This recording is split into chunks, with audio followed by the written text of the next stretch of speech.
लोकसभेच्या निकालानंतर मातोश्रीच्या परिसरामध्ये सत्ताधाऱ्यांचे बॅनर लागलेले आहेत। राज तिलक की करो तयारी, एक अकेला सबसे भारी असा उल्लेख बॅनरवर करण्यात आलाय।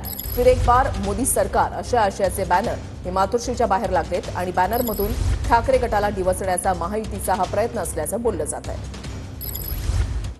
देशात लोकसभा निवडणूक पार पडल्यानंतर उद्धव ठाकरे राहत असलेल्या मातोश्री परिसरामध्ये सध्या बॅनरबाजी पाहायला मिळते। सरकारकडून ही बॅनरबाजी करण्यात आलेली आहे। मी सध्या मातोश्रीच्या कलानगर जंक्शनवर आहे आणि या ठिकाणी आपण पाहतोय की पंतप्रधान नरेंद्र मोदी यांचे बॅनर लावण्यात आलेले आहे आणि एकनाथ शिंदे यांच्या शिवसेनेकडून हे बॅनर लावण्यात आलेले आहेत। फिर एक बार मोदी सरकार, राज तिलक की करो तयारी, एक अकेला सब पे भारी अशा आशयाचा उद्धव ठाकरे यांना डिवचणारा जो बॅनर आहे तो सध्या इथल्या सगळ्यांसाठी आकर्षणाचं केंद्र ठरतोय आणि सगळ्यात महत्त्वाचं म्हणजे जो कोणी या परिसरातून जातोय या बॅनरची चर्चा करतोय इथले विभाग प्रमुख कुणाल सरमळकर यांनी हा बॅनर या ठिकाणी लावलेला आहे आणि आपण पाहतोय की या ठिकाणी एकनाथ शिंदे आणि पंतप्रधान नरेंद्र मोदी यांचा फोटो केवळ या बॅनरवर आहे आणि त्यासोबतच बाळासाहेब ठाकरे आणि नरेंद्र मोदी यांचे बॅनर या ठिकाणी लावण्यात आलेले आहेत। आनंद दिघे यांचा देखील फोटो या ठिकाणी आपल्याला पाहायला मिळतो। कॅमेरा पर्सन संतोष कदमसह गिरीश गायकवाड, TV9 मराठी, मुंबई।